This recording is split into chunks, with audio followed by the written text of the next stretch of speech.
Good morning बच्चों। आज मैं आपको linear equation in two variable का इंट्रोडक्शन देने वाला हूं, तो मेरी बात ध्यान से सुने। Linear equation in two variable का स्टैंडर्ड फॉर्म देखें।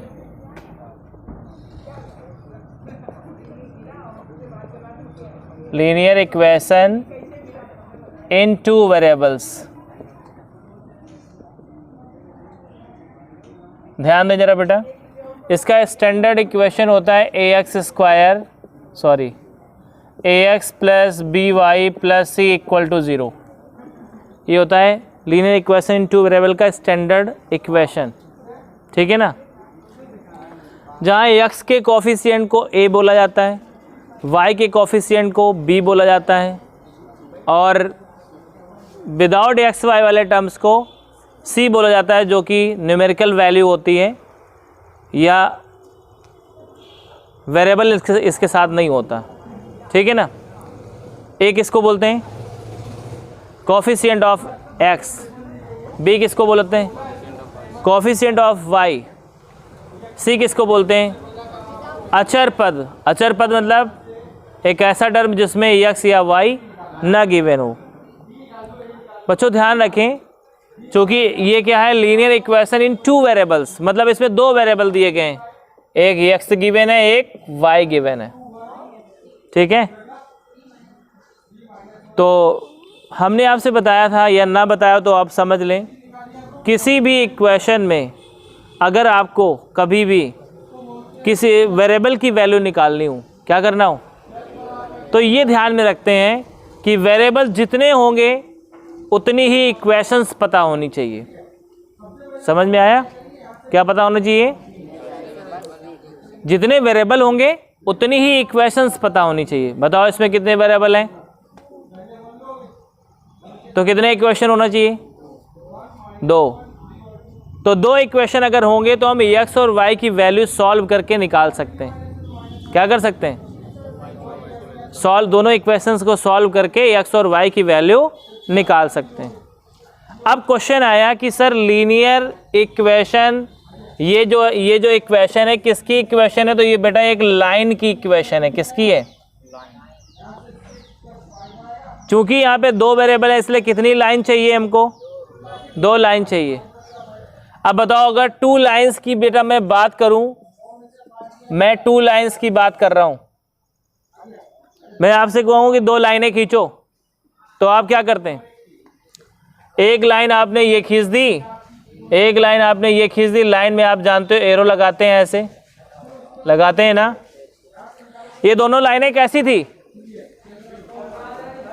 बोलिए, ये दोनों लाइंस कैसी दिख रही थी आपको? कैसी दिख रही थी? बेटा देखो, जो लाइनें आपको ऐसा नहीं लगा ये तिरछी लाइनें, तिरछी मतलब ट्रांसवर्जल्स।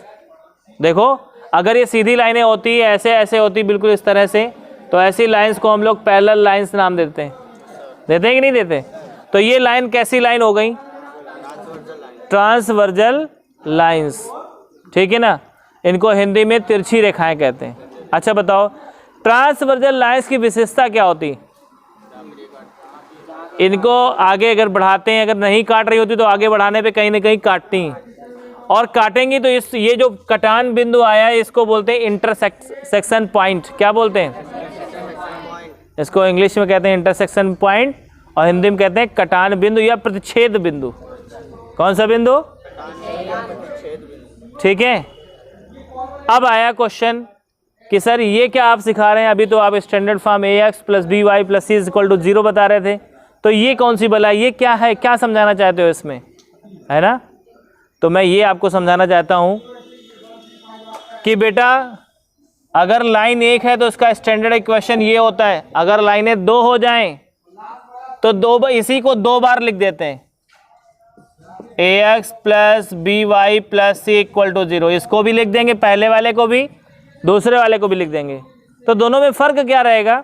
तो उस फ़र्क को क्रिएट करने के लिए पहले वाले में x और y a1 b, a की जगह a1, b की जगह b1, c की जगह c1 लगा देंगे, और दूसरे वाले में a की जगह a2, b की जगह b2 और c की जगह क्या लगाएंगे? c2। आया समझ में? बोलो, आ रहा है समझ में? मतलब चूंकि स्टैंडर्ड इक्वेशन क्या होता है लीनियर इक्वेशन का, वो ax plus b y plus c is equal to 0 होता है ना। अब मैं दो लाइनों की बात करने लगा तो क्या दोनों के अलग अलग इक्वेशन होंगे? इक्वेशन सेम होंगे, बस क्या होगा, 1 वाले में a1 b1 c1 आएगा, 2 वाले इक्वेशन में a2 b2 c2 आएगा, बाकी फॉर्म वही ax plus b y plus c is equal to 0 आएगा। समझ में आ रही बात? बोलो। तो मेरी बात बच्चों ध्यान से सुनो, ये दोनों लाइंस क्या लाइनें हैं, इनका क्या नाम है? Transversal lines. ट्रांसवर्जल लाइन क्या काटती हैं? एक जगह कहीं ना कहीं काटती हैं। उस कटान बिंदु को प्रतिच्छेद बिंदु या इंटरसेक्शन पॉइंट बोलते हैं। क्या बोलते हैं? और जब इन दोनों इक्वेशंस को सॉल्व करोगे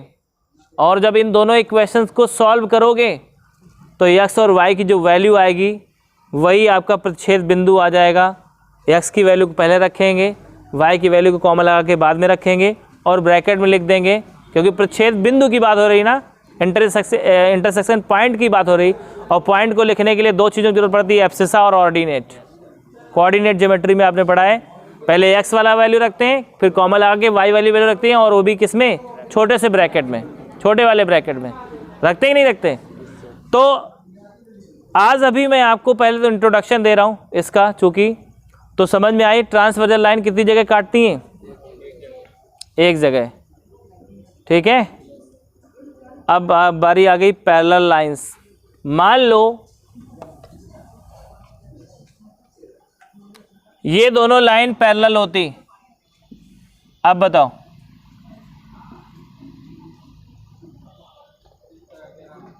दोनों लाइन पैरेलल हैं, क्या बताओ आपस में कभी काटेंगी? ये पैरेलल लाइंस कभी काटती नहीं है, इसलिए इनका कोई सोल्यूशन नहीं होता, इसलिए इनका कोई इंटरसेक्शन पॉइंट नहीं होता। x और y की वैल्यू नहीं निकलती इसमें। क्यों नहीं निकलती? जब काटेंगी तभी निकलेगी वैल्यू। समझे कि नहीं समझे? तो हमने समझ लिया दो प्रकार की लाइन हमें मिलेंगी, एक तो जो काटेंगी ट्रांसवर्जल लाइंस, दूसरी पैरेलल लाइंस। तो पैरेलल लाइंस का कोई सॉल्यूशन नहीं होगा, है कि नहीं, तो इनको सॉल्व करने की जरूरत नहीं पड़ती। समझ में आ रही बात? तो आज मैं तुम्हें सिखाने जा रहा हूं जो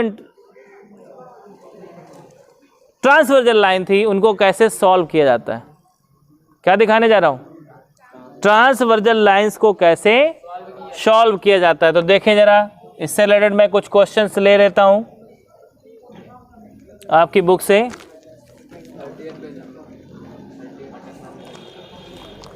अब जरा ध्यान दें, तो हम लोग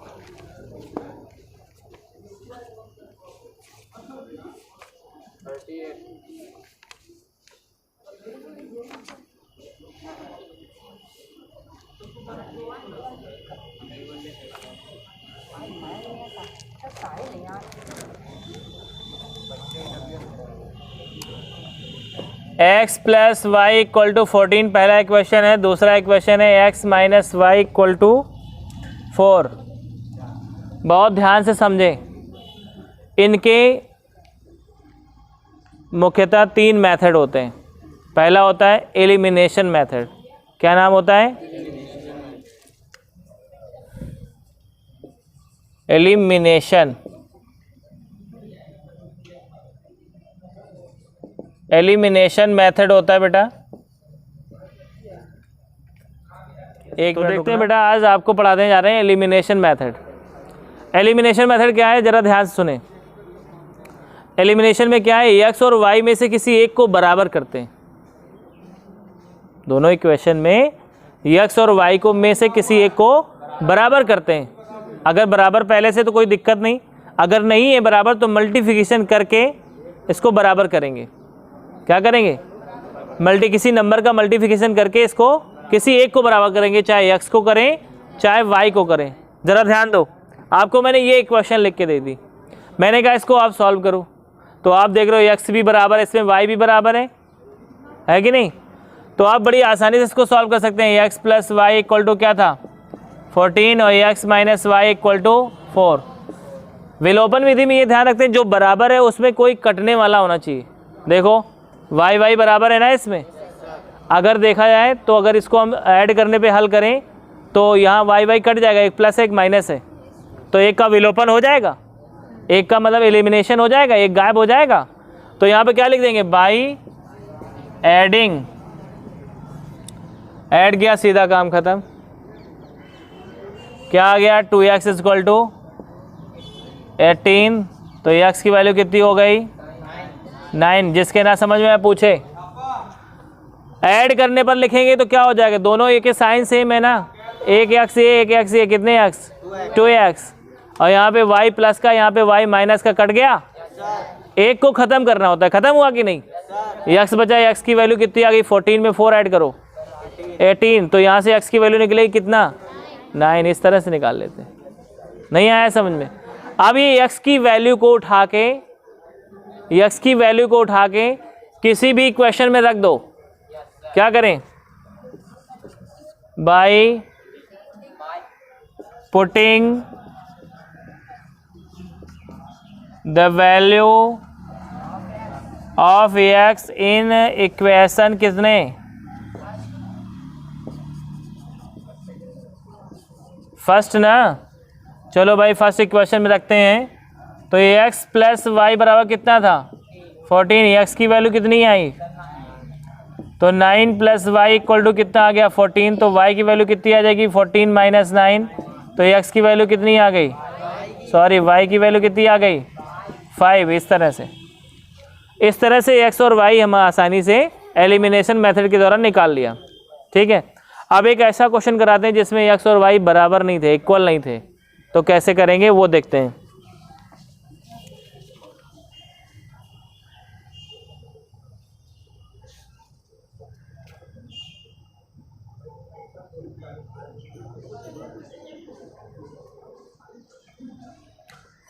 देखें जरा,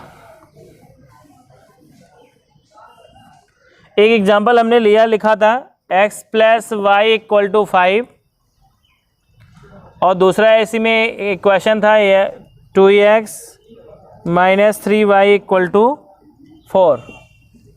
अब कहा गया आपसे इसको एलिमिनेशन मेथड से सॉल्व करें, तो भाई दोनों इक्वेशन लिख लेते हैं।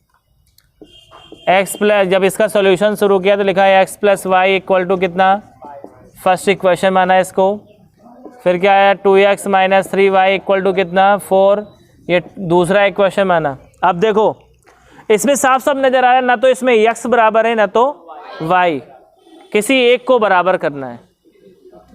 कौन सा मेथड हम लोग पढ़ रहे हैं, एक को बराबर करके और उसको काटना है, एलिमिनेट करना है, ख़त्म करना है। समझ में आई बात। तो देखें ज़रा, मैंने आपसे बताया था बराबर करने का मेथड क्या है, मल्टीप्लिकेशन। क्या यूज़ करेंगे, आप मुझे बताएं किसको बराबर करना चाहते हो। 1 नहीं, यहाँ समीकरण को नहीं, यहाँ पे x या y के टर्म को बराबर करना होता है। किसको बराबर करना चाहते हो, x को या y को। चलो भाई x को बराबर कर लेते हैं, जैसा आप लोग कहोगे वैसा करेंगे। देखो यहाँ पे x में कितना इंटू में लिखा है, यहाँ पे, तो 1 को 2 करने के लिए क्या करना चाहिए, तो यहाँ पे लिखेंगे, लैंग्वेज ज़रूर लिखेंगे, यहाँ पे लैंग्वेज लिखेंगे मल्टीप्लाइंग बाय 2 इन इक्वेशन, बहुत ध्यान से समझे, इन इक्वेशन फर्स्ट। पहले इक्वेशन में आपको क्या करना है, 2 से मल्टीप्लिकेशन करना है। करो भाई 2 से मल्टीप्लिकेशन, 2 का इसमें इंटू करोगे क्या आ जाएगा, 2 का इसमें इंटू करो क्या आएगा, 2 का इसमें इंटू करेंगे क्या आएगा। याद रखो भेदभाव नहीं करते मल्टीप्लिकेशन में, जितने टर्म होंगे सब में मल्टीप्लिकेशन करना होगा। और बराबर किसको करना था हमको, x को, लेकिन मल्टीप्लिकेशन करना सब में पड़ेगा, हर टर्म में। अब देखिए ये आपका कोई इक्वेशन नंबर 3 बना लो इसको, और सेकंड वाला उतार लो इसके नीचे, 2x minus 3y equal to 4, ये इक्वेशन नंबर 2 था। अब इसको सॉल्व करना है। हमने किसको बराबर किया था, x को। उनके साइन देखने हैं, दोनों सेम है कि अलग अलग हैं। इसके आगे कुछ है नहीं तो प्लस मानते हैं, इसके आगे भी कुछ नहीं प्लस मानते। सेम होंगे हमेशा बाय सब्ट्रैक्टिंग लिखेंगे, क्यों सब्ट्रैक्टिंग लिख रहे हैं? ताकि हम नीचे का साइन चेंज कर सकें और साइन अलग अलग हो जाएं और फिर काट सकें। हम काटने के लिए तो ये सब कर रहे हैं, है कि नहीं? तो जरा ध्यान दें, क्या करेंगे यहाँ पे लिख देंगे बाय सब्ट्रैक्टिंग। क्या लिखेंगे? बाय सब्ट्रैक्टिंग लिख के और इसको सॉल्व करेंगे। भाई नीचे के साइन चेंज होते हैं सब्ट्रैक्टिंग में, ये माइनस, ये कैसा हो जाएगा प्लस, ये देखो भाई 2x प्लस का 2x माइनस का क्या हो जाएगा? नहीं रहे।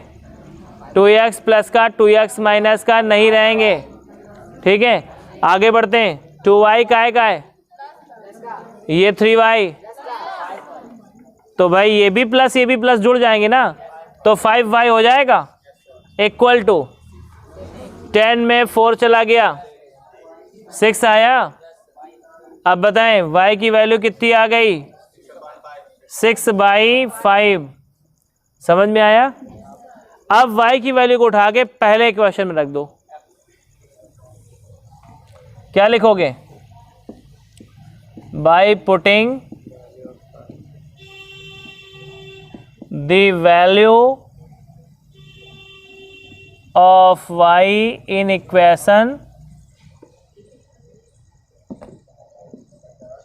इक्वेशन कौन सा बेटा? फर्स्ट।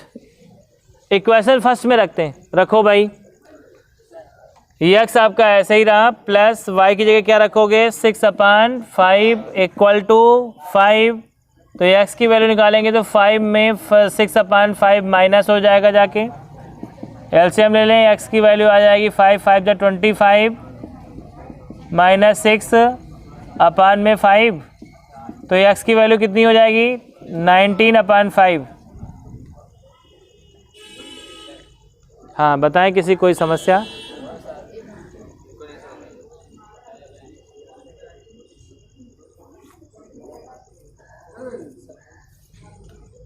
आ गया समझ में? Yes sir. कोई किसी को दिक्कत समझ में आ रही? चलो एक क्वेश्चन और आप लोगों को लगाना है।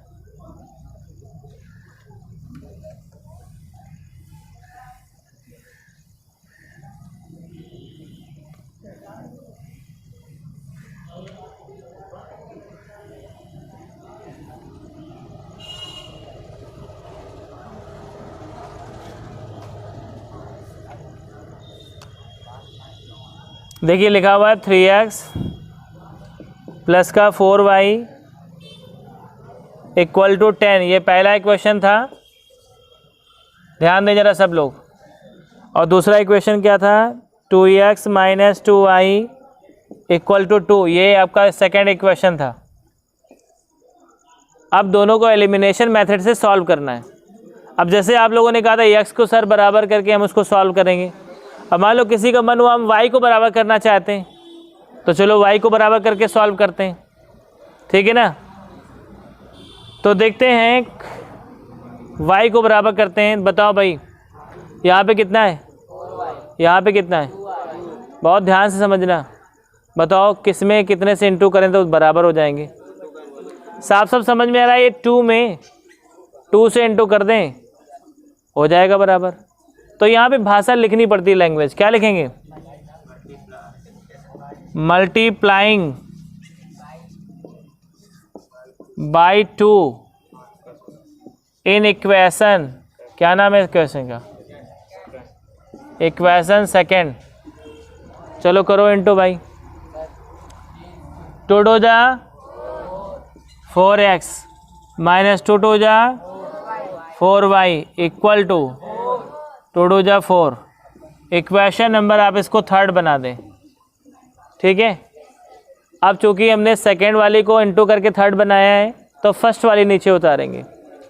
चलो भाई फर्स्ट वाली उतारें। 3x प्लस का 4y equal to 10 equation number first. अब यहाँ डिसीजन लेना है, सब्ट्रैक्टिंग लिखें कि एडिंग लिखें। रुकिए, बहुत दिमाग लगाया जाता है। जिसको बराबर करते हैं उनके साइन देखते हैं। बताओ भाई किसको बराबर किया था? y के टर्म को हमने बराबर किया है, और y के टर्म में हमने एक चीज़ देखा कि एक प्लस का एक माइनस का ऐसे ही कट रहा है, तो क्या साइन चेंज करने की ज़रूरत है? हम काटने के लिए बराबर करते हैं, तो क्या लिखें यहाँ पे? By adding. बाई एडिंग लिखने से क्या होता है? साइन नहीं चेंज होते। ठीक है, तो अब देखो ये तो दोनों कट गए। अब बताओ 4x 3x कितने x इक्वल टू 7 2 जा x की वैल्यू कितनी आ गई? किस में रखना चाहोगे, फर्स्ट वाले में कि सेकंड वाले में? किसी में भी रख दो। मान लो किसी ने कहा कि बार बार फर्स्ट में रखवा रहे हैं सर, सेकंड में रखें तो कोई बात नहीं, लिखेंगे यहाँ पे by putting the value of x in equation. कौन सा इक्वेशन है? फर्स्ट में मान लो रख दिया, फर्स्ट में पिछली बार रखा था, सेकंड में रख देते, किसी में रखो आ जाएगी वैल्यू सेम। चलो भाई सेकंड वैल्यू, सेकंड इक्वेशन में 2 × x की वैल्यू क्या थी? 2 और x के बीच में मल्टीप्लिकेशन है ना, मल्टीप्लिकेशन लगा देना वैल्यू रखते समय, -2y = 2। ठीक है, 2 2 जा कितना आया? 4 आया, तो 4 - उधर किसको ले जाएंगे? 4 को। 4 का है उधर जाके, तो बताएं यहाँ क्या बचेगा? -2y = 2 - 4 बचेगा। अब देखो इसको हल करो, माइनस का 2y = -2, माइनस कट गया तो y की वैल्यू क्या आ गई? 2/2 कितना आया? तो y की वैल्यू आ गई 1। इस तरह से एलिमिनेशन मेथड मेरे ख्याल से कर लोगे, पक्का? अब इसी में दूसरा मेथड आते हैं, हम लोग पढ़ते हैं सब्स्टिट्यूशन मेथड। कौन सा मेथड? चलो ठीक है, समझ में बच्चों आ रहा है कि नहीं आ रहा है? क्लियर समझ में आ रहा है आपको? देखें जरा, सब्स्टिट्यूशन मेथड का एक सबसे अच्छा एग्जांपल देते हैं, क्रिकेट। क्रिकेट के गेम में अगर किसी प्लेयर को चोट लग जाती है तो उसके स्थान पे कोई सब्स्टिट्यूट फील्डर लगा दिया जाता है, होता है ना ऐसा? तो सब्स्टिट्यूट फील्डर क्या काम करता है? वही काम करता है। तो यहाँ पे भी ऐसे ही करेंगे। क्या करेंगे? एक प्लेयर को गायब करेंगे और उसकी जगह पे दूसरा कोई प्लेयर रखेंगे। मतलब दोनों वेरिएबल में से किसी एक की वैल्यू को दूसरे के टर्म में रखेंगे। मतलब एक की वैल्यू निकाल लेंगे पहले इक्वेशन से। जैसे एक इक्वेशन देखें, जैसे मान लो दिया था, एक पहली इक्वेशन थी आपकी x + y, ये मान लो दिया है x + y = 5, और दूसरी इक्वेशन दी गई है आपकी 2x - 3y = कितना? 4। ये इक्वेशन नंबर सेकंड है। अब जरा ध्यान दे, ये दो इक्वेशन है आपके पास और आपसे कह रहा है solve these equations bye substitution method. कौन सा मेथड? तो किसी प्लेयर को इंजर्ड करो भाई, ठीक है? यहाँ पे दो वेरिएबल हैं, एक x दूसरा y। तो अब यहाँ पे क्या करेंगे? From equation first. Equation first से लेते हैं। किसको घायल करना चाहते हो, x को कि y को? चलो बेचारे x को कर देते हैं। x अगर घायल होगा तो उधर कौन जाएगा बताओ? इस तरफ से उधर कौन जाएगा अगर x को इधर रखना है? तो 5 - y हो जाएगा कि नहीं? आप जरा गौर करो, जब ये 5 - y हो गया, x की वैल्यू हमने निकाल ली, अब x की जगह कौन काम करेगा? तो देखा ये x घायल हो गया, इसकी जगह पे अब कौन काम करेगा? अब फील्डिंग करने कौन पहुंचेगा? y - 5 - y।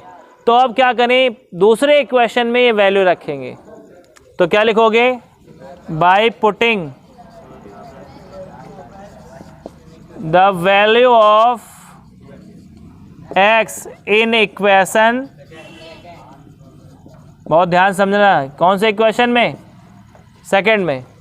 अगर आपने फर्स्ट से निकाला है तो सेकंड में रखेंगे, और सेकंड से निकालते हैं तो फर्स्ट में रखते हैं। ठीक, देखें जरा, तो रखते हैं भाई 2 × 2 और x के बीच में कौन सा साइन? तो 2 × लगा दिया, और x की जगह क्या रखेंगे? तो 5 माइनस वाई किसी एक की जगह एक से ज़्यादा लोग आ जाएं और उसके साथ कुछ इंटू में हो तो उसे ब्रैकेट में लिखना चाहिए। ब्रैकेट से पता चलता है कि 2 का इंटू 5 में भी होगा और वाई में भी होगा। समझ में आया? ये चीज़ ध्यान रखना, ठीक है। अब आगे बढ़ते हैं। तो ये 2x हो गया माइनस 3y इक्वल टू क्या 4। इतना आ रहा है समझ में? अब आगे बढ़ते हैं, चलो भाई इंटू करो। 2 5 जा minus 2y minus 3y equal to कितना 2y 3y कितने हो गए माइनस के 5y। दोनों माइनस थे इसलिए जुड़ जाएंगे, लेकिन साइन माइनस करेगा। और 10 को उधर ले चलो, माइनस 5y इक्वल टू क्या आ गया, माइनस माइनस कट गया, y की वैल्यू कितनी आ गई, आ गई। अब क्या करें, जो हमने सब्स्टिट्यूशन में लगाया था x की वैल्यू वहाँ पे रख के निकाल देंगे। y की वैल्यू को यहाँ पे पुटअप करो आके, तो x की वैल्यू क्या हो जाएगी, x की वैल्यू आपकी थी 5 माइनस वाई थी ना, तो x की वैल्यू हो जाएगी 5 माइनस क्या 6/5। तो x की वैल्यू क्या होगी, 5 हो गया एलसीएम, तो 5 5 ज़ा 25 माइनस 1 6 ज़ा 6, तो x की वैल्यू आ जाएगी 19/5। ठीक बेटा, कैसा रहा सब्स्टिट्यूशन मेथड, सरल लगा कि नहीं लगा? चलो एक क्वेश्चन और करवाते हैं। कहने का मतलब आपका एकदम पक्का हो जाना चाहिए। जिस मेथड से सॉल्व करने के लिए कहेगा वही मेथड आपको यूज़ करना है, कोई अदर मेथड नहीं यूज़ करना, ठीक है। आगे बढ़ते हैं, देखते हैं।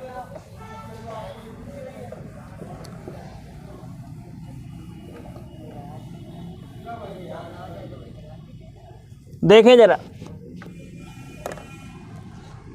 एक इक्वेशन हमने ले लिया x/2 plus 2y/3 equal to 1, sorry minus का 1 है, ये पहला इक्वेशन है। और दूसरा इक्वेशन दे दिया गया है x minus y/3 equal to 3। देखें जरा, ये इक्वेशन सेकंड है। इन दोनों क्वेश्चंस को आपको करना है।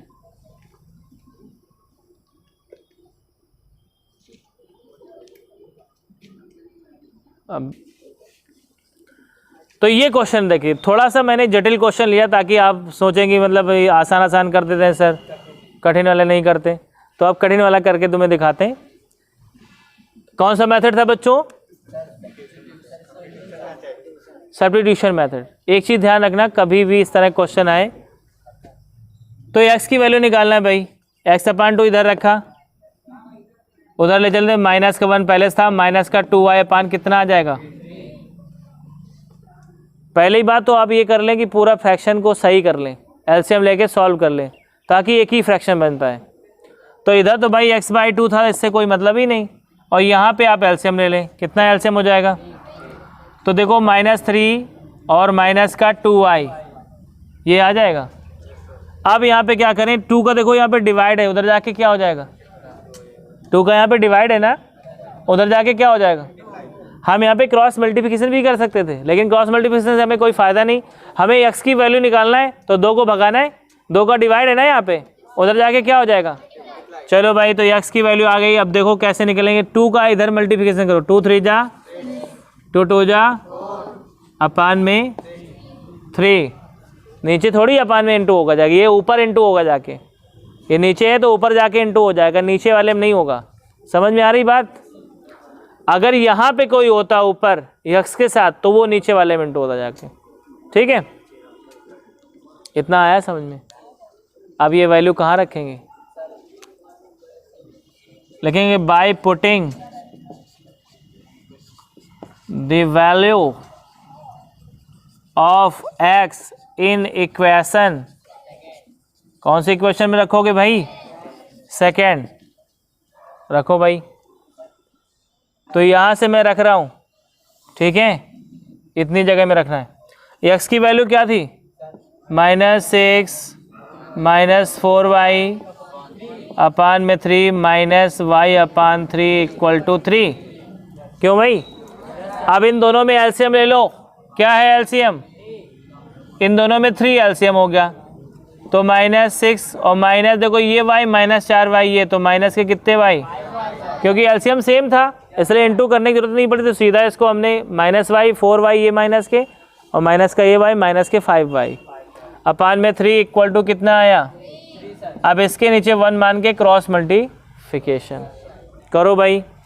1 का यहाँ पे करेंगे -6 माइनस का 5y इक्वल टू 3 3 जा -5y इक्वल टू 9 प्लस का 6 हो जाएगा। और 9 में 6 ऐड करो कितना होता है, तो -5y इक्वल टू 15। तो 5 से इसको काटेंगे, 5 3 जा 15, y की वैल्यू माइनस का 3।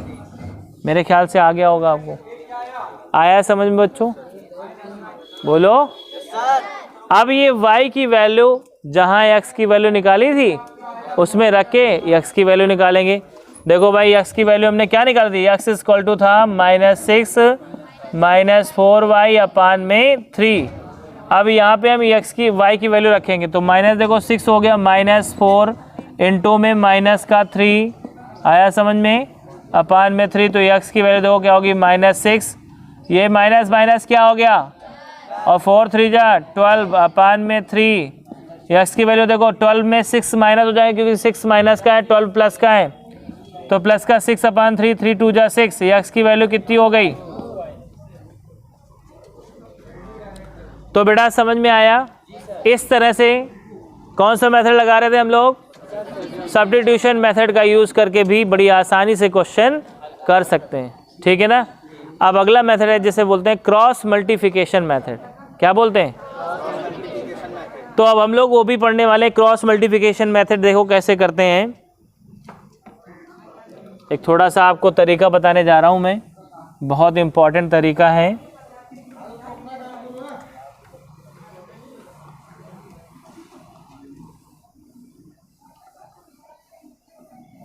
क्रॉस मल्टीप्लिकेशन का एक फॉर्मूला होता है, वो फॉर्मूला कैसे बना है वो मैं बताने जा रहा हूँ।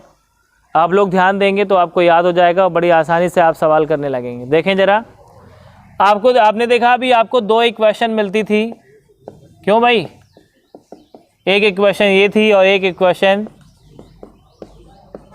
ये थी, ठीक है। तो हम लोग क्या करते थे, जब 2 इक्वेशन जब वो एक ही सेम दिख रही, इसमें 1 इसमें भी 1 इसमें भी 1, एक्स वाई में नहीं, A1 B1 C1 ऐसे होगा, ऐसे ऐसे 2 इक्वेशन ऐसे ले लेंगे। ये अभी मैं मेथड बता रहा हूँ, फिर एक क्वेश्चन करके दिखाता हूँ आपको, ठीक है। अब सुनो, क्रॉस मल्टीप्लिकेशन मेथड मतलब वज्र गुणनखंड विधि होता है, वज्र गुणनफल विधि होता है। क्या कहते हैं, वज्र गुणनफल विधि या क्रॉस मल्टीप्लिकेशन मेथड। देखें जरा, पहला टर्म आपका क्या है, वेरिएबल में x है ना, यहाँ पे क्या है y, और यहाँ पे वेरिएबल होता ही नहीं तो 1 लिख लेंगे। बोलो नहीं आया समझ में। पहले बताओ वेरिएबल क्या है, चर क्या है, x है ना, वो उतार लिया। दूसरे में चर क्या है, तीसरे में चर क्या है, कुछ नहीं है तो 1 मान लेंगे उसको, ठीक। इतना कर लोगे पक्का। अब देखें, x वाले टर्म में x वाले को छुपा लेंगे, ठीक। वेरिएबल छोड़ के सारी वैल्यू रख देंगे, x वाले में x को छुपा लेंगे पूरे को, और बाकी इधर जो बच रहे हैं वेरिएबल छोड़ देंगे। वेरिएबल कौन है इनमें, इसको छोड़ दो, इनमें कौन है वेरिएबल, y है, y नहीं रखेंगे, बाकी सारे कोफिशिएंट रख देंगे। देखो क्या है, यहाँ आया B1, यहाँ आया B2, यहाँ आया C1, यहाँ आया C2, क्रम से रखना है बिल्कुल। आया समझ में, बोलो आ रहा है समझ में। इसको छुपाया x वाले को, B1 C1 B2 C2 वही लिखा ना, B1 C1 B2 C2 लिखा है कि नहीं। अब आगे आते हैं y वाले टर्म में, y पे उंगली ऐसे हाथ रख लेते हैं, रख लिया, y पे हाथ रखा। अब इसके बाद बताओ कौन बच रहा है, दिमाग लगाओ, क्रम से बढ़ते हैं। आप आगे ऐसे बढ़ रहे हो ना तो आप आगे से नंबर लोगे। आप यहाँ पे थे तो आप पहले क्या लिखोगे, C1 C2, फिर क्या लिखोगे A1 A2, ऐसे लेंगे, क्रम से बढ़ना है। अब यहाँ बच्चे बड़ा दिमाग लगाते हैं, इसको छुपा लिए तो कहें A1 A2 C1 C2, ऐसा ना करना। आप इसमें थे तो आप आगे ऐसे बढ़ रहे हो ना, तो आप कोफिशिएंट रखने में भी ऐसे ही आगे बढ़ना है। अब आओ आखिरी में आते हैं। आखिरी में ये कांस्टेंट वैल्यू होती, इसको छुपा लिया। बताओ आखिरी के बाद जब आखिरी में पहुँचोगे तो शुरू से शुरू करेंगे ना भाई, एक नियम है, यहाँ से आप पहले आगे चलो, जब आखिरी में पहुँचो तो कहाँ शुरू करेंगे। तो क्या लिखें यहाँ पे, A1 A2 B1 B2। कितने बच्चों को आ रहा है समझ में, इतना आया। सबसे कठिन मेथड यही होता है, बाकी कठिन कुछ नहीं होता, बहुत आसान होता है मेथड। इतना आया समझ में कि नहीं। अब देखो x ऐसे रखा, क्रॉस मल्टीप्लिकेशन देखो कैसे करते हैं, इसको इसके साथ इंटू कर देना, ठीक, और इसको इसके साथ इंटू कर देना।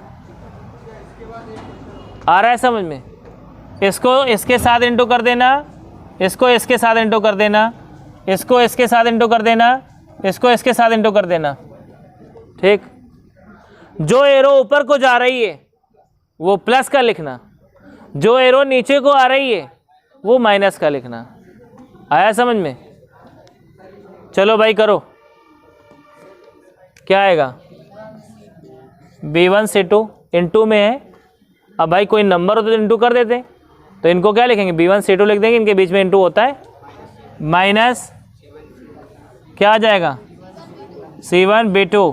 आ रहा है बेटा समझ में, एरो जो ऊपर प्लस क्या हो जाएगा, y अपान में क्या, C1 A2 minus A1 C2 equal to, चलो आगे बढ़ो, 1 अपान A1 B2 minus B1 A2। आप देख रहे हो 1 और 2 दोनों साथ में चलते हैं नंबर, तो कुछ बच्चे क्या करते हैं, इस फॉर्मूले को ही याद कर लेते हैं। अब देखो जब इस फॉर्मूले में हम देख रहे हैं A1 B1 A2 B2 C1 C2 सब आ रहे हैं ना, तो जब भी आपको कोई सवाल दिया जाएगा तो उसकी कंपैरिजन करना मत भूलना। जब सवाल दिए जाएंगे तो आपको 2 इक्वेशन दी जाएंगी, तो पहले इक्वेशन की कंपैरिजन किससे करोगे, A1x plus B1y plus C1 equal to 0। दूसरे इक्वेशन की कंपैरिजन किससे करेंगे, A2x plus B2y plus C2 equal to, ऐसे कंपैरिजन कर लेना। कंपैरिजन करने के बाद ये फॉर्मूला लगा देना। अब फॉर्मूला आप लोग खुद समझ सकते हो कैसे बना है, x अपान x वाले, जब x लेंगे तो उसके कोफिशिएंट छोड़ देंगे, B1 हम देखो बिना देखे बोल देंगे, B1 C2 minus B2 C1 है कि ना, या C1 B2, बात वही है। आगे पहुँचे y में, y में जब पहुँचे तो B वाले कॉफी मतलब हटा दिए और C से शुरू करेंगे, C1 A2 minus A1 C2। अब जब C वाले में पहुँचे तो 1 अपान करके लिखेंगे। अब आखिरी वाले छोड़ दिए, C1 C2, A1 B2 into करोगे ना, माइनस B1 A2, ऐसे करके ये बनाया गया। तो बच्चे इस फॉर्मूले को ही याद कर लेते हैं। अब क्या करना है सुनो, अब तुम सोचोगे सर जी ये करने से क्या फ़ायदा मिला, x वाले टर्म को अगर इसके बराबर करोगे तो x की वैल्यू निकल आएगी। समझ में आई बात, x वाले टर्म को अगर इसके बराबर करोगे आखिरी वाले के तो x की वैल्यू निकल आएगी, और अगर y वाले टर्म को इसके बराबर करोगे तो y की वैल्यू निकल आएगी। कोई समस्या, कर लोगे कि नहीं कर लोगे। अब इस एक क्वेश्चन करके देखते हैं, तब समझ में आएगा। फॉर्मूला आपको याद रखना पड़ेगा बेटा।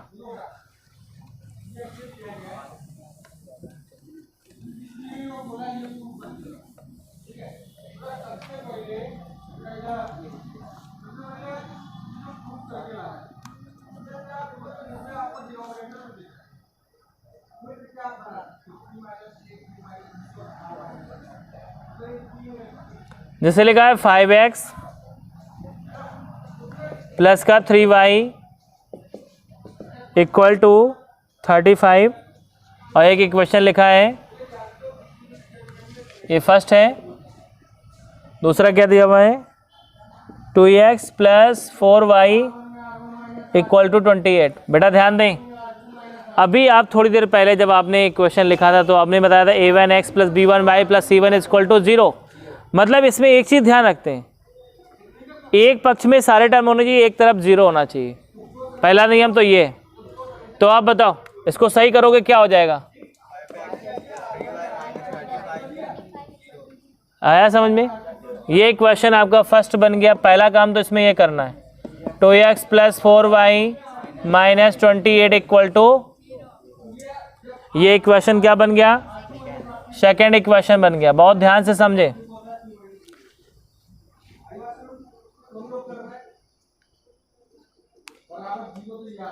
ये कौन है? तो देखिए बेटा सब लोग ध्यान दें, इतना आया समझ में? अब इनकी क्या करोगे? यहां पे लिख दो comparing by a1x plus b1y plus c1 equal to, और किससे? Comparing by comparing first equation होना चाहिए था, फर्स्ट इक्वेशन बाई इतने, and second equation by a2x plus b2y plus c2 equal to 0। ठीक है, ऐसे कंपैरिजन करें। बताओ भाई a1 की वैल्यू क्या है, b1 की वैल्यू क्या है, c1 की वैल्यू क्या है? आ रहा है समझ में? a1 5 हो गया, b1 आपका 3 और c1 इक्वल टू क्या हो गया? माइनस का 35। जरा गौर करें, ऐसे बताओ a2 कितना हुआ, b2 कितना हो गया और c2 कितना हो गया? ठीक है, अब आपको फॉर्मूला याद करना है। क्रॉस मल्टीप्लिकेशन का फॉर्मूला क्या है? x अपान बताएं जरा, b1 c2 minus b2 c1 equal to y upon c1 a2 minus c2 a1 equal to 1 upon कितना हो जाएगा? a1 b2 minus a2 b1। ये फॉर्मूला होता है। प्रैक्टिस करेंगे आपको इस रट जाएगा बिल्कुल अच्छी तरह से। बस 2 मिनट का ध्यान देना है बस। आ रहा है इतना समझ में? अब इसमें आप वैल्यू पुट अप करें तो x अपान क्या हो गया? b1 की वैल्यू बताओ क्या है? 3। c2 की वैल्यू बताओ माइनस 20, जो माइनस की वैल्यू उसको ब्रैकेट में रखना। माइनस b2 की वैल्यू बताएं और c1 की वैल्यू बताएं माइनस 35 इक्वल टू y अपान कितना? c1 की वैल्यू बताओ माइनस 35 इंटू a2 की वैल्यू बताओ माइनस c2 की वैल्यू बताओ माइनस 28 और a1 की वैल्यू बताओ इक्वल टू 1 अपान a1 की वैल्यू बताओ, b2 की वैल्यू बताओ माइनस a2 की वैल्यू बताओ, b1 की वैल्यू बताओ। ऐसे बोलो बेटा, आ रहा है समझ में? अब जरा मैं ऊपर का साफ कर रहा हूं, ऊपर ध्यान देना है।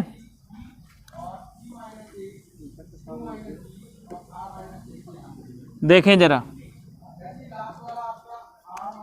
तो यहाँ पे क्या हो जाएगा? ax अपान, चलो 28 का 3 में मल्टीप्लाई, 3 8 जा 24 और 3 2 जा 6, 6 2 8 माइनस का हो जाएगा माइनस माइनस प्लस 7 140 हो जाएगा,